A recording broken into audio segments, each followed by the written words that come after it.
தனது மாமனாரை தாக்கி கொலை செய்ததாக குற்றஞ்சாட்டப்பட்ட பிரதான சந்தேக நபர் உட்பட 5 தலைமறைவாகி இருந்த நிலையில் நேற்று ஞாயிற்றுக்கிழமை இரவு கைது செய்யப்பட்டுள்ளனர். தனது மகளின் கணவர் தாக்கியதில் நபர் ஒருவர் உயிரிழந்த சம்பவம் சாய்ந்தமருது பொலிவேரியன் கிராமத்தில் நேற்று ஞாயிற்றுக்கிழமை அதிகாலை இடம்பெற்றது. அதனையடுத்து கொலை செய்ததாக சந்தேகிக்கப்படும் சந்தேக நபர்கள் தலைமறைவாகி இருந்தனர்.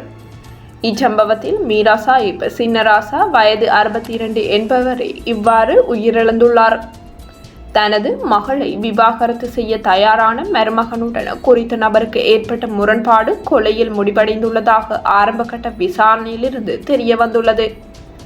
இவ்வாறு உயிரிழந்தவரின் சடலம் கல்முனை அஸ்ரப் ஞாபகார்த்த வைத்தியசாலையில் வைக்கப்பட்ட பின்னர் மேலதிக விசாரணைகளுக்காக அம்பாறை பொது வைத்தியசாலைக்கு பிரேத பரிசோதனைக்காக எடுத்துச் செல்லப்பட்டு விசாரணைகளின் பின்னர் உறவினர்களிடம் இரவு கையளிக்கப்பட்டுள்ளது.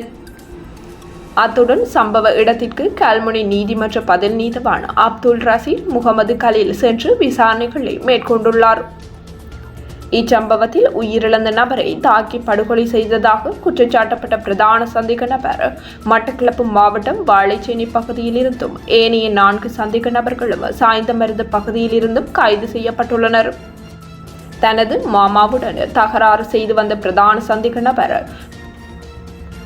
போதைப் பொருளுக்கு அடிமையானவர் என்பதுடன் சாய்ந்தமருது போலீஸ் நிலையத்திலும் இருவேறு குற்றச்சாட்டிற்கு விசாரணைக்கு அழைக்கப்பட்டிருந்தமை குறிப்பிடத்தக்கது.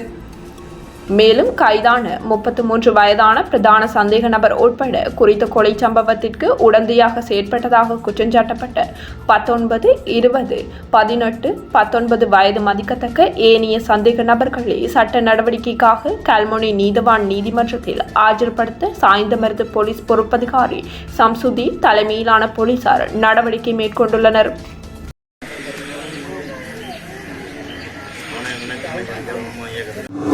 Thank you.